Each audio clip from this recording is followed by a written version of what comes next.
I was 14 years old. First time I ever did any drug. I stole a Valium from my grandfather. I remember taking it, and I kind of knew what it was. I knew that it made my grandpa sleepy, and I vaguely understood that it was a drug, but I didn't know what to expect. I remember, and I loved it.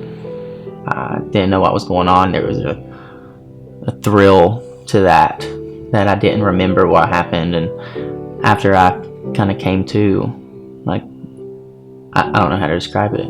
It was a rush. I'd been able to change myself. That's the way I looked at it. I started at 15 years old. I started smoking weed, and it was available, and sure, I'll try it. And that was not slow. That was, tried it one day, and then next day I bought it for the first time, and never stopped. It wasn't until about 16 or 17. Ironically, I didn't like drinking. Whenever I was about 16 and 17, experimenting with alcohol, I wasn't a big fan. I'd much rather just smoke weed or take pills, and it's funny how things flip-flop. Because they definitely did. And by the time I was 18, I was moved out, graduated high school. I missed like 70 days my senior year and still graduated in the top 10%, just because I get away with things. I lie, I manipulate, I smile, I look young, and I get away with murder. It's awful. Graduated high school with scholarships and my dreams. Had all been school focused, school based, and I go from that to the guy whose dream is to do all the drugs. Things change quickly, then slowly. So, when you're in addiction, you're in active addiction, things never last long. Relationship, apartments, vehicles, and later I found out life. But at this point, I was still denied that I had any kind of problem. I was a 21-year-old who loved to drink. I made good money, so I felt like that made it okay. So fast forward a few months later, and I get my second DUI. Again, very blessed that I didn't hurt myself, didn't hurt anyone else. But still, this was my first time that I kind of sat back and was like, okay, this isn't normal. Like, one DUI at 21, maybe. This is a problem. And that was the first time that I ever made a conscious effort to quit. I made it 11 days, and then right back to it. And it turned into a binge that lasted longer than 11 days. And then I really started doing pills again. It was almost like they started falling from the sky. Selfishness really is the root of this disease. You hear people talking about, they get too messed up and they black out. I missed weeks. There's weeks at a time that are totally blacked out.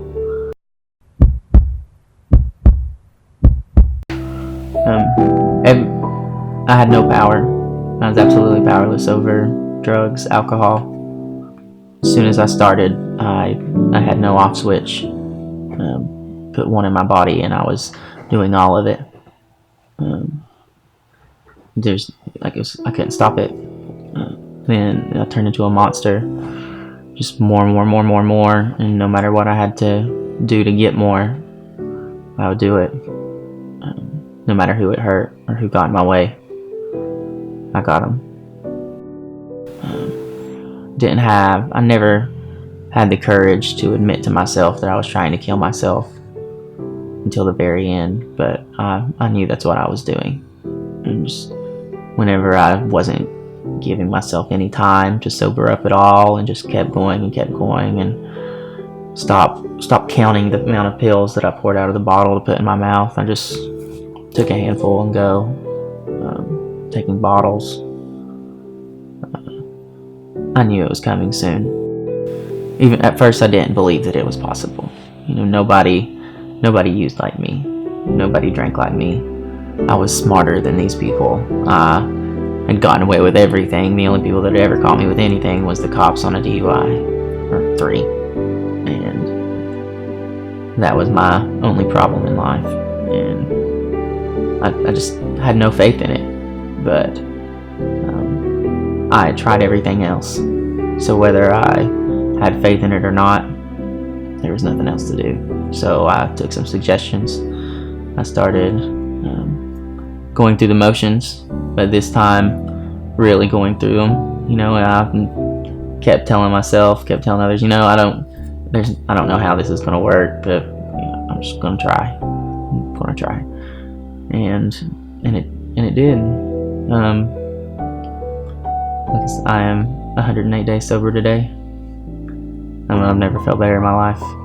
I am part of a great organization that helps provide living places, sober living houses for people in recovery.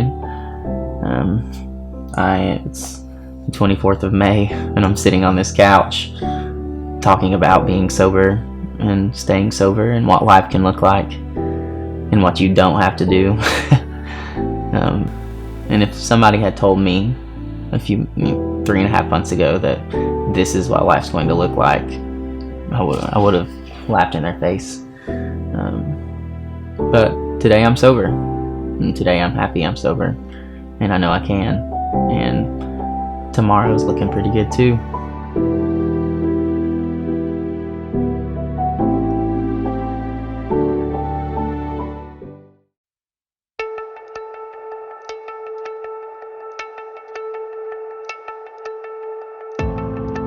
Well, I'm still here. It was an interesting few days. Thought I had it figured out. Found out really quickly that I didn't. Coming to find out that I'll never have it all figured out. But I made it through it. I'm still standing here today. And I haven't had a drink. And that by itself is a miracle. I had to start over. I had to move places. I had to humble myself in ways that I didn't think I would ever be able to. And I'm just thankful that I got the chance to try again, because I know a lot of people don't. It's an ongoing process. Living my life the best way I know I can. Working a program and trusting in something bigger than me, because me alone can't do it.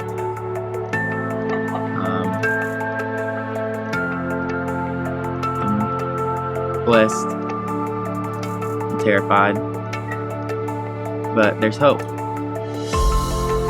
a lot of hope out there. There are people that are willing to help, and there are ways to do it as long as you want it. Willingness, honesty with yourself, a little bit of open-mindedness to try something new. You can beat it. Sure, you're not going to be perfect. Not everybody is. There are no perfect people. There are no perfect circumstances. It's a whole lot better than it was. I promise that much. And it's only going to keep getting better every day.